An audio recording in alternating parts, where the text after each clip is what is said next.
प्रथम वर्ष भूगोल के विद्यार्थियों के लिए आज हम भौतिक भूगोल में पढ़ाई करेंगे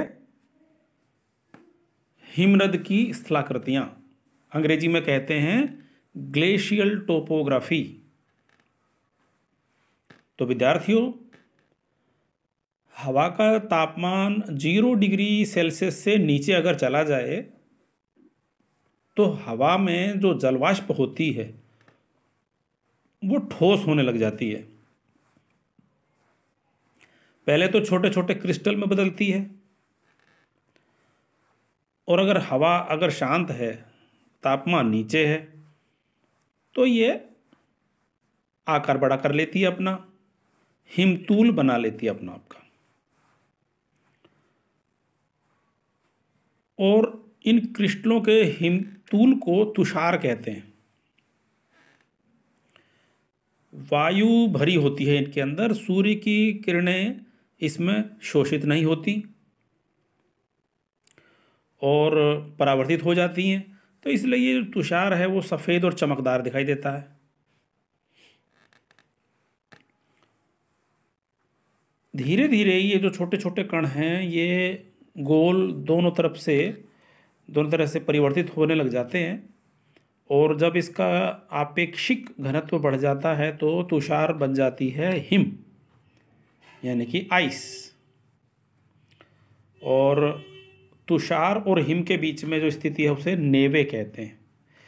जर्मन में कहते हैं फर्न। और जल का जो ठोस रूप है वो भी है हिम।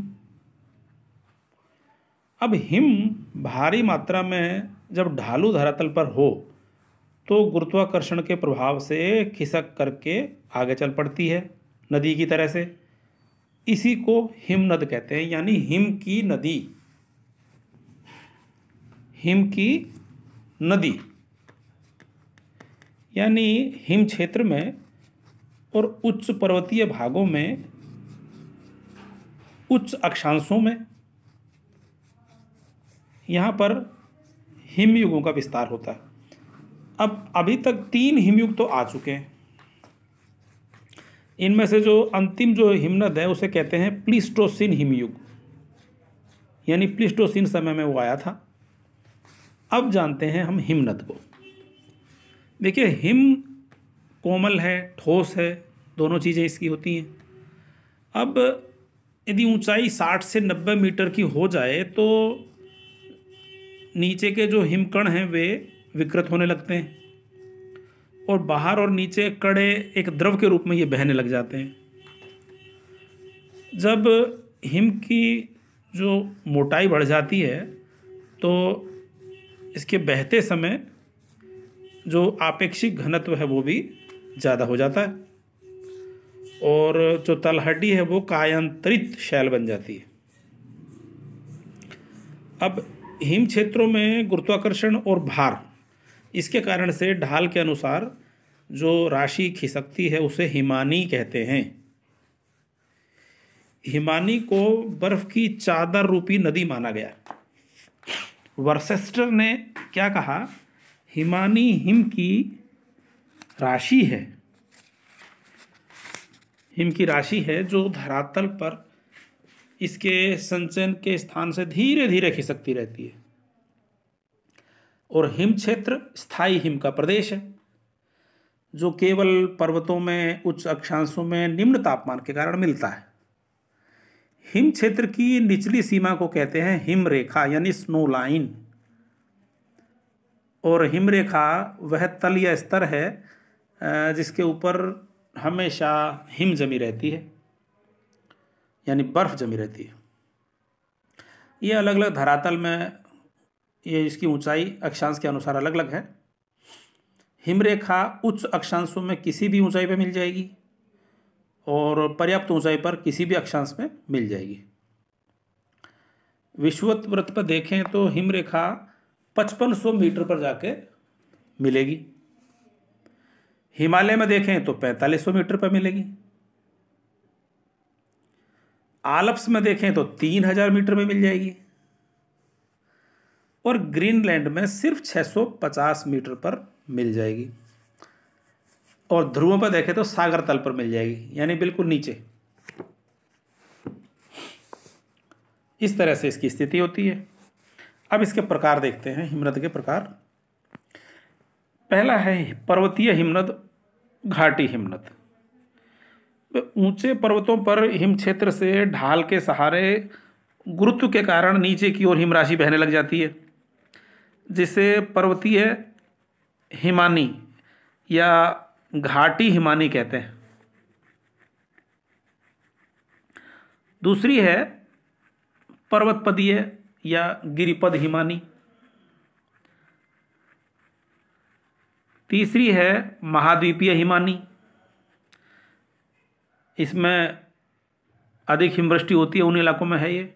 फिर है हिमटोपियन आइसबर्ग, ये ज़्यादा ऊंचाई वाले पर्वतीय भागों में हिमनद का या हिमटोपियाँ मिलती हैं। हिमनदों का सृजन यहाँ पर होता है, यहाँ से शुरुआत इनकी होती है और फिर ये आगे बह करके जाते हैं। हिमालय के क्षेत्र में बहुत सारे हिमनद हैं, बड़े बड़े हिमनद हैं, जैसे हिस्पार है 60 किलोमीटर लंबा है, बिमाको है 62 किलोमीटर लंबा, बाल्टोरो 58 किलोमीटर, सियाचिन 72 किलोमीटर लंबा, बाटूरा 58 किलोमीटर लंबा, सासाइनी 158 किलोमीटर लंबा है।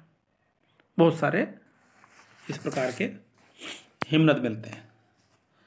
अब देखिए, एक जो हिमानी है उसकी गति को प्रभावित करने वाले कारक कौन से? तो जो बहता हुआ हिम है उसकी मोटाई कितनी है, तापमान कितना है, हिम कितना बोझ को ढो रही है, हिम के ऊपरी तल का ढाल कैसा है, और हिम जिस तल पर गतिशील होता है उसका ढाल क्या है, हिमानी के तल की स्थलाकृति क्या है, उपस्थित तल की मात्रा क्या है, और मोरेन की मात्रा क्या है। अब सबसे पहले हम जानेंगे हिमानी के अपर्दन वाले कार्य को। तो अनेक रूपों में यह संपन्न करता है, जैसे अपघर्षण से, उत्पादन से।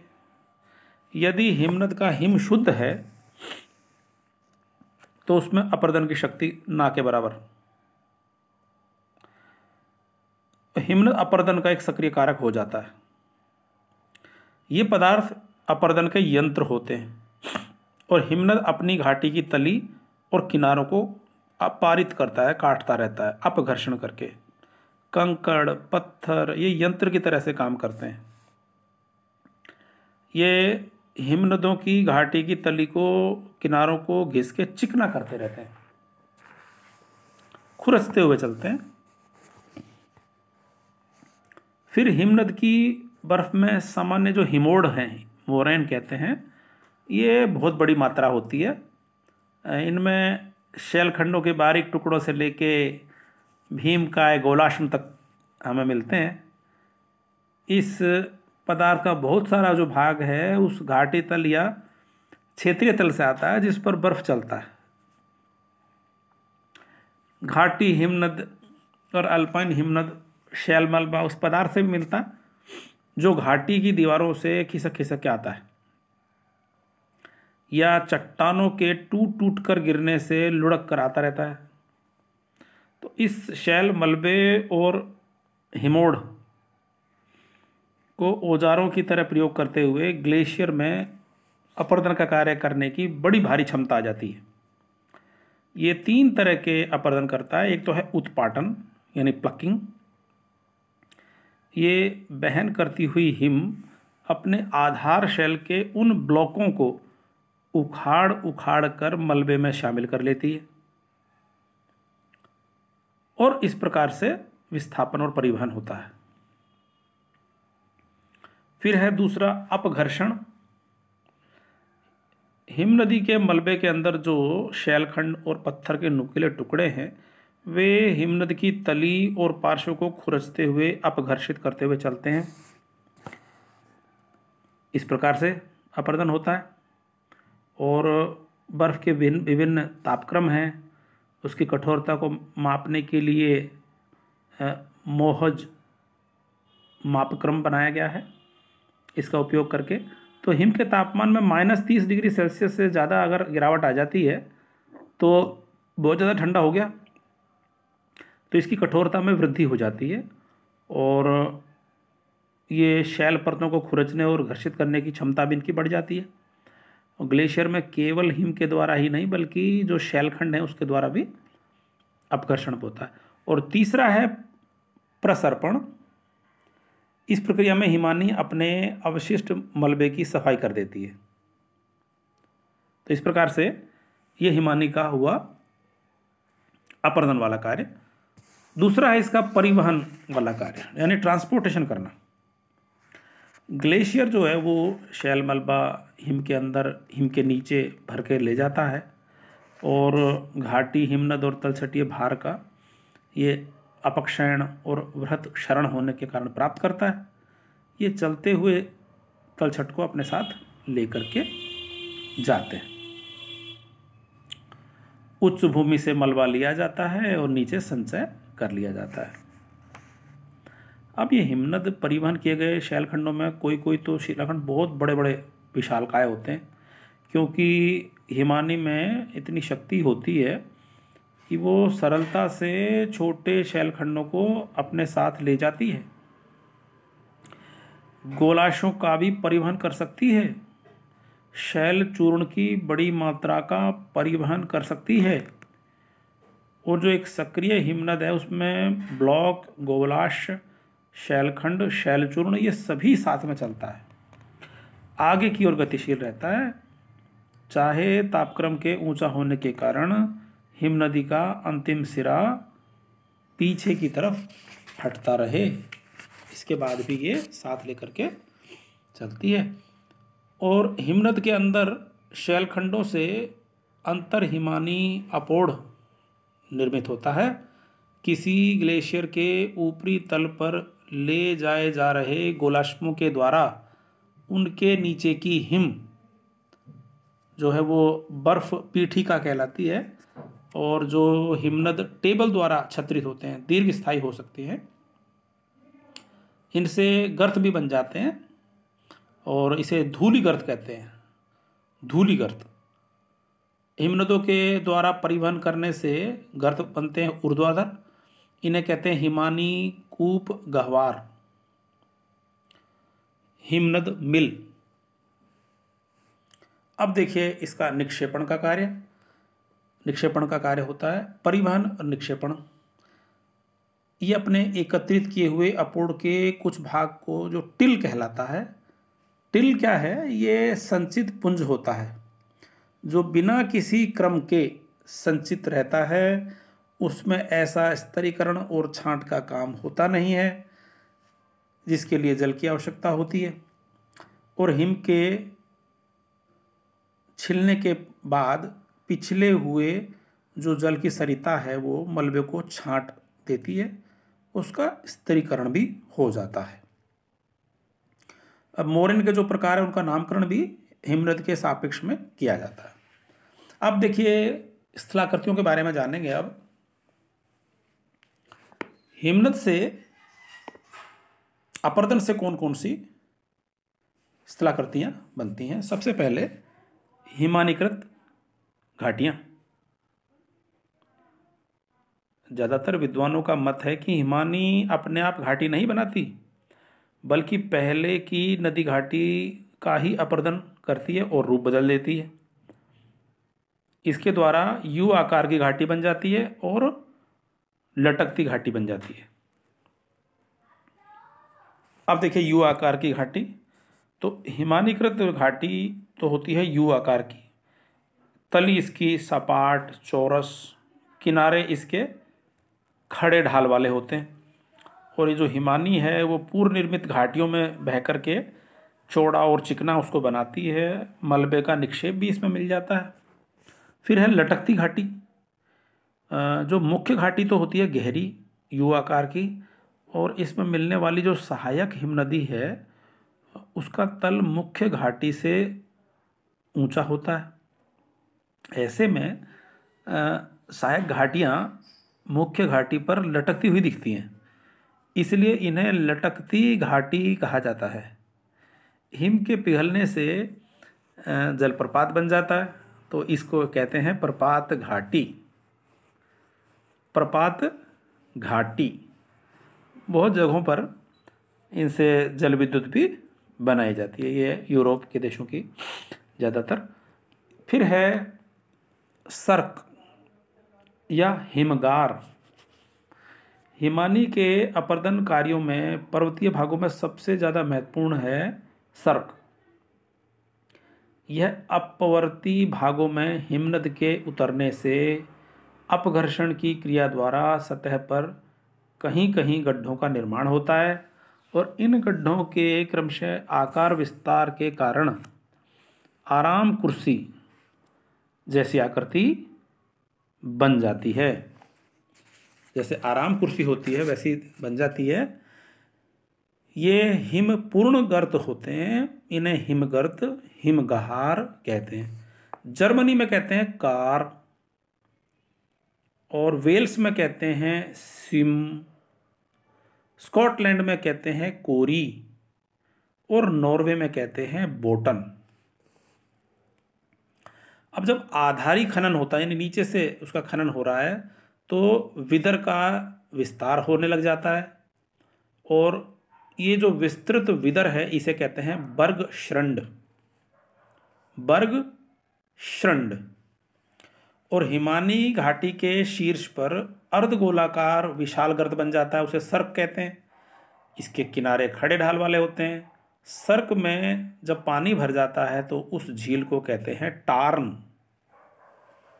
टार्न। टार्न गिरिताल, गिरिताल भी इसे कहते हैं। पर्वत में कई छोटे बड़े आकार की झीलें, ताल सर्क की तली में पानी भरने से बन जाती हैं। हिमालय में देखें तो सतोपंथ, गंगोत्री और केदारनाथ क्षेत्रों में इसी तरह की अनेक झीलें मिलती हैं। घाटी हिमनद द्वारा निर्मित पर्वत में छोटे आकार की झीलें, ताल सर्क द्रोणी के तली में टार्न या गिरिताल कहलाती हैं। ये ब्रिटेन में भी इंग्लिश झील प्रदेश जो है उसमें रेड टार्न है, ब्ली बेरी टार्न है। स्विट्जरलैंड में देखें आल्प्स में बहुत सारे टार्न हमें देखने को मिलते हैं। फिर है हॉर्न यानी ग्रीष्रंग। किसी पहाड़ी के किनारों यानी चोटी पर चारों ओर से कई सर्क बन जाते हैं, और ये अपघर्षण होते होते पीछे हटने लग जाते हैं, तो पिरामिड के आकार की नुकीली आकृति बन जाती है। इसका नामकरण स्विट्जरलैंड के आल्प्स पर्वत की मैटरहार्न तथा वेटरहार्न की नुकीली आकृति के आधार पर पड़ा है। और जब ये पहाड़ी के दोनों ओर स्थित सर्क आपस में मिल ही गए, तो मिलने पर इस हिमदर्रे को कोल कहते हैं। कोल। भारत में कश्मीर में पीर पंजाल इलाके में, ऊपरी चिनाब घाटी के पांगी क्षेत्र में, लद्दाख में सुरंग का निर्माण देखने को मिलता है। अगला है अरेत, तीक्ष्ण। किसी पहाड़ी के दोनों किनारों पर विकसित होते हुए जब ये सर्क मिल जाते हैं तो बीच का भाग जो है नुकीला होने लग जाता है और बहुत नुकीला शिखर बन जाता है। ये आरे के समान, कंघे के समान होते हैं, तो इन्हें कंकन कटक कहते हैं, अरैत कहते हैं अंग्रेजी में। फिर है कोल या छोटा दर्रा। जब सर्क निरंतर पीछे हटते जाते हैं तो वहाँ की दीवारें आपस में मिल जाती हैं, बर्फीले कटाव से आरे जैसी आकृति बन जाती है और ऐसे भाग के बीच में गड्ढा या रास्ता बन जाता है। ये दो पहाड़ों के बीच में छोटे से दर्रे जैसे लगता है, इसे कोल या छोटा दर्रा कहते हैं। अगला है श्रृंग या पुच्छ। हिमानी के प्रवाह मार्ग में ज्वालामुखी प्लग, बैसाल्ट या इस तरह की अरैत निर्माण प्रक्रिया की वजह से ऊबड़ खाबड़ ढाल बन जाता है, जो प्राय कोमल चट्टान होती है। इस तरह से हिम प्रवाह की दिशा में ढाल लगातार कम होता रहता है और ये जो लंबी पूंछ की आकृति इसमें दिखाई देती है। तो जो मुलायम हिस्सा हट जाता है, कठोर चट्टान खड़ी रह जाती है, इसे कहते हैं श्रृंग। और उसके आगे वाला जो हिस्सा है ढाल वाला, उसे कहते हैं पुच्छ। अगला है रोशमुटाने या मेष शिला, भेड़ पीठिका। ये फ्रांसीसी भाषा का शब्द है और हिम नदीय अपरदन से बनता है। भूआकृति के लिए काम में लेते हैं। तो चिकनी धीमे ढाल की गोल पृष्ठीय शैल हिमानी अपघर्षण के कारण ये सपाट और चिकनी हो जाती है, जबकि दूसरी तरफ जो ढाल है वो तीव्र उबड़ खाबड़ पृष्ठ अनियमित उच्चावन उत्पादन के कारण से, तो हिमानी जब अपवर्तित करती है भूआकृति को तो गोल पीठ कुबड़ के कारण इसको भेड़ पीठ शिला कहते हैं। भेड़ पीठ शिला। और अपघर्षण से इसकी सतह चिकनी हो जाती है और उत्पादन से इस उबड़ खाबड़ हो जाती है। तो ये दूर से देखकर ऐसा लगता है जैसे कोई लेटी हुई या बैठी हुई इस प्रकार की। आल्प्स में और हिमालय में ऐसी बहुत सारी आकृतियां हमें देखने को मिलती हैं। किसी जमाने में हिमानीकरण के कारण से राजस्थान में भी पोकरण क्षेत्र में हिम नदीय अपरदन के प्रमाण मिलते हैं। बहुत इलाकों में रोशमुटाने नुमा आकृतियां देखने को मिल जाती हैं।